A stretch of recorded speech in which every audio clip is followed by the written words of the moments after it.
Olen Roposen Riitta-Liisa, maastohiihtäjä. Mä oon Toni Roponen ja mä oon hiihtovalmentaja vaimolleni Riitta-Liisa Roposelle ja Matti Heikkiselle.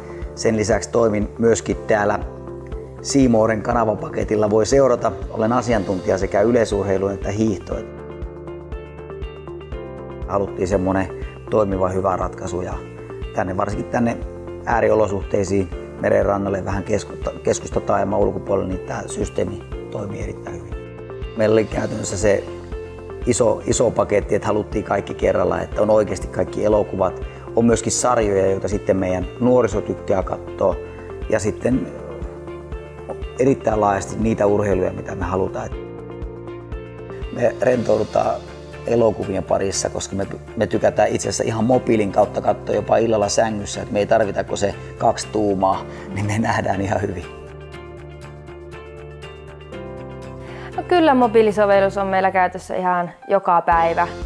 Riippuu vähän, että päivistä, että kuinka paljon, mutta kyllä se on ihan niin kuin meillä mukana joka päivässä elämässä.